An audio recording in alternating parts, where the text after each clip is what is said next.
Greetings, little omen. Yeah, I'm talking to the one who just found out the universe held a meeting about you and forgot to invite you. A hidden council just crowned you without your consent. Nice headline, right? Sounds dramatic, sounds fake, except it's not. Because that's what your life has been, hasn't it? People in back rooms, people in group chats, people in family meetings, people at the office, voting on you, deciding what you are, what you're allowed to be. While you're just standing there staring at your own hands, wondering, when the hell did I sign up for this? You didn't. That's the joke. Let's walk through it. Leader who didn't ask. You get born. You don't choose your name. You don't choose your parents. You don't choose your body. You definitely don't choose the trauma package. But they hand it to you anyway. Nice little starter kit. And then everybody starts talking like they own stock in you. Be a good kid. Do this career, it's safe. Don't embarrass us. Don't dream too big. Don't fail. Don't be weird. They draw a little box. Then they put your name on it. And they call that love, or culture, or tradition, or how things are. Secret councils everywhere, in the family, in the school, in the office, online, and every single one of them acts like they know what's best for you better than you do. But this council, the one I'm talking about, oh, they're different, because they didn't just judge you, they crowned you.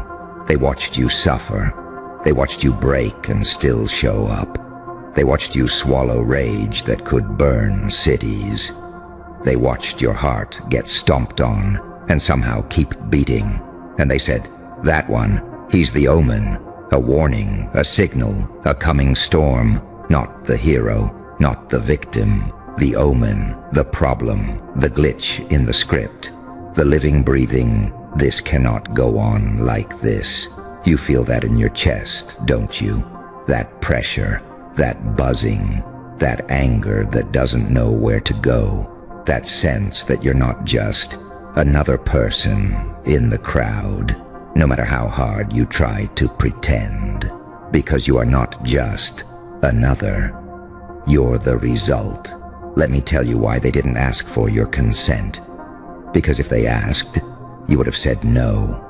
You would have picked comfort. You would have chosen normal. You would have asked for a softer life, a lighter story, fewer scars.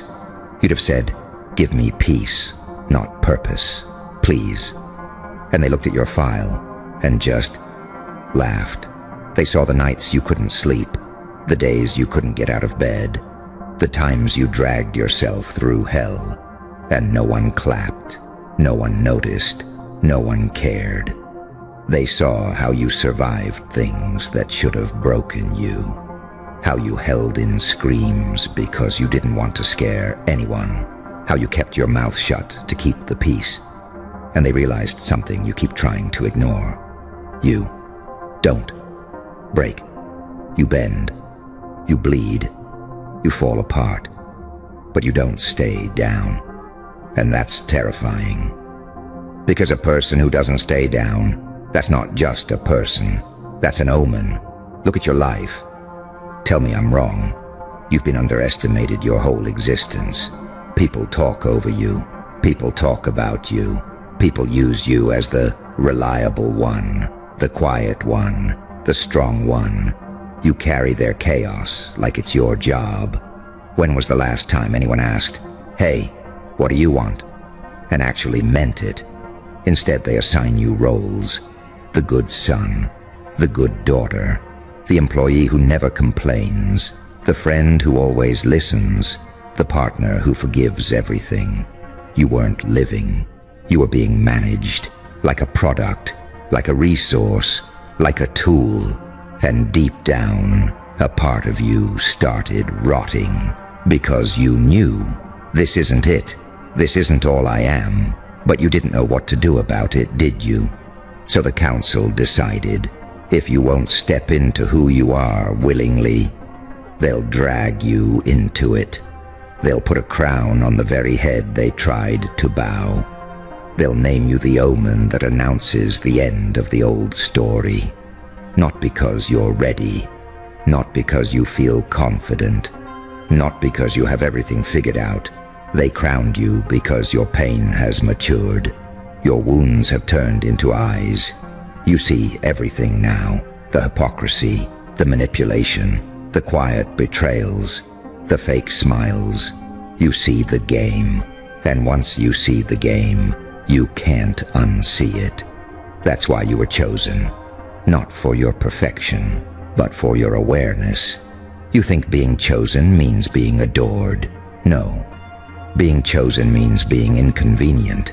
Being chosen means walking into rooms, and your very existence makes people uncomfortable, because you're proof that the way they've always done things is dying.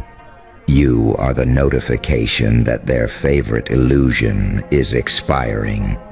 You're the kid in the family who says, "No, actually that was abuse." You're the employee who says, "No, this isn't normal, this is exploitation." You're the friend who says, "I'm done being the emotional trash can." You're the one who stops laughing at the jokes that are just cruelty in costume. You are the omen, and omens are never polite. He is the omen. That's what they wrote under your name. Not, "He is the savior." Not, "He is the golden child." He is the omen. The sign that something is about to break. The hint that a storm is coming. The living reminder that silence has an expiration date. You know what's funny? They tried to break you to make you obedient, but all they did was break your ability to pretend. Let's talk about that anger in you. Yeah, that one. The one you bury under, "I'm fine." The one you hide under jokes and memes and scrolling late at night. The one that wakes you up at 3 a.m. The one that whispers, "This can't be it. This cannot be my life." You've been told that anger is ugly, that it's dangerous, ungrateful, disrespectful, but nobody told you the truth. Your anger is evidence. Evidence that your soul still notices when something is wrong. Evidence that you haven't gone completely numb. Evidence that there's still a part of you that refuses to accept a life that feels like a cage. That's why they crowned you. Because most people numb out. They shut down. They buy the lie that it is what it is and just drift. But you can't fully swallow it. You choke on it every time you try. You feel that little burn in your chest right now. That's not weakness. That's your crown. You're stuck between two worlds. In one world, you're still playing small. You nod. You agree. You go along. You're easy. In the other world, you're the one flipping the table. You're the one walking out. You're the one saying, "No, not anymore. Not like this." And that's terrifying, isn't it? Because you know if you ever actually show them who you really are, you won't be able to go back. You'll lose people. You'll lose approval. You'll lose that fake sense of belonging that's been poisoning you. So you sit there, half awake, half asleep, half alive, and life keeps sending you signs, breakdowns, burnouts, conflicts, jobs falling apart, relationships cracking, your body acriming through anxiety and exhaustion. It's not random. It's not bad luck. It's not the universe hating you. It's the council banging on the door of your life saying, "Wake up. You're not a background character. You're the omen. Act like it." So what does it mean? Practically, let's make it real. Being crowned without your consent means this. You don't get the luxury of living a quiet, numb, fine life. Every time you try, something feels violently off. You feel fake, disconnected, hollow. You can't stay in certain jobs anymore. because your soul is allergic to being used and disrespected. You can't stay in certain relationships anymore because your nervous system is tired of being gaslit and breadcrumbed. You can't keep saying yes when every cell in your body is screaming no. You try to go back to the old version of yourself and it just doesn't fit. Like putting on clothes from when you were 10. They rip. They choke. They look ridiculous. That's the crown talking. Not the shiny, pretty crown from fairy tales. The heavy one. The bloody one. The one that hurts your neck. Leadership, real leadership, doesn't feel glamorous. It feels like responsibility. Like pressure. Like you're constantly carrying something invisible that no one else can see. And you're thinking, why me? Why do I have to be the one who wakes up? Why do I have to be the one who breaks the pattern? Why do I have to say something, do something, be something more? Because everyone else had their chance. They were offered truth. They were offered change. They chose comfort. You didn't. Even when you tried to, it never fully worked. You kept noticing too much, feeling too deeply, thinking too loudly. So the council made their vote.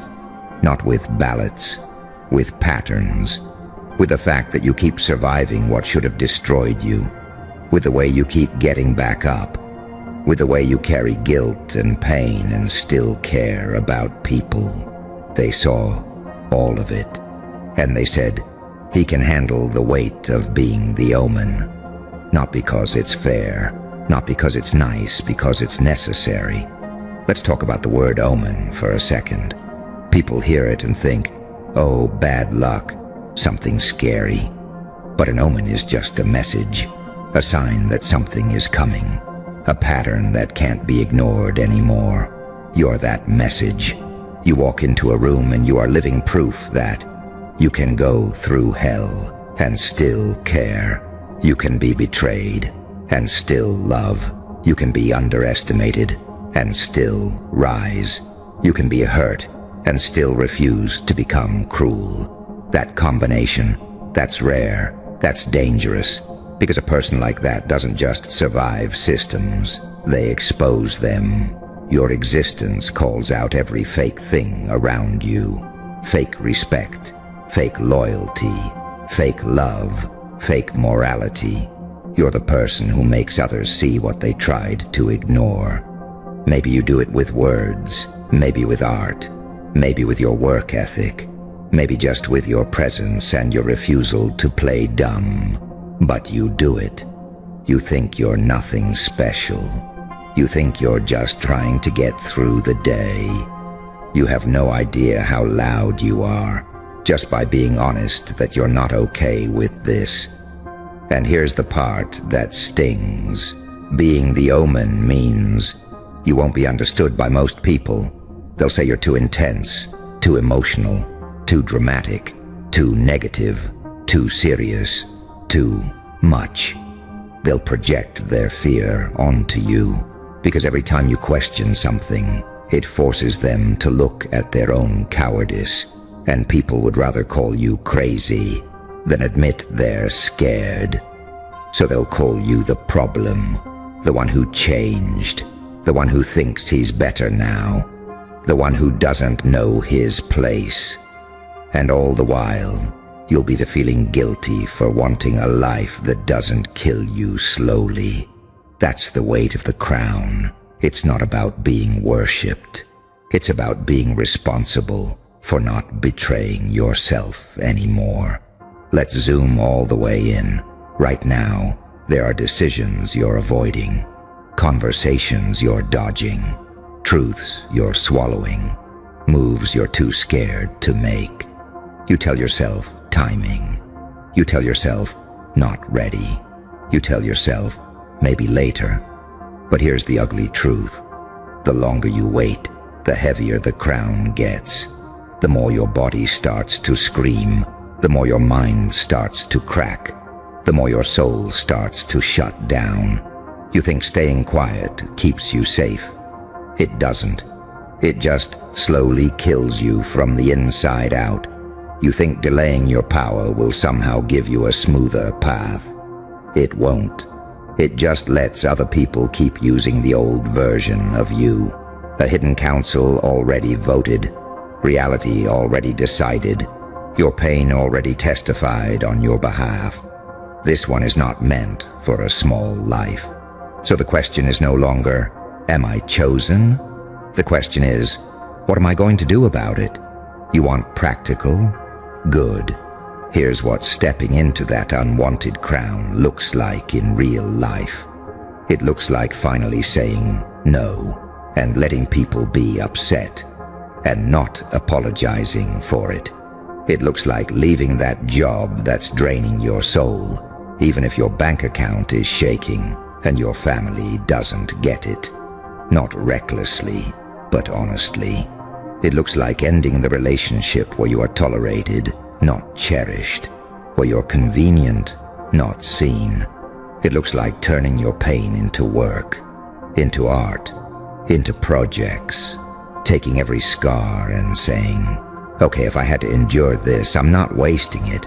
I'm going to build something with it. It looks like buying the first in your family to say, this cycle stops with me.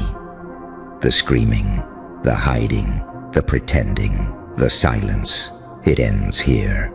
Leaders drawn by destiny don't get soft origin stories.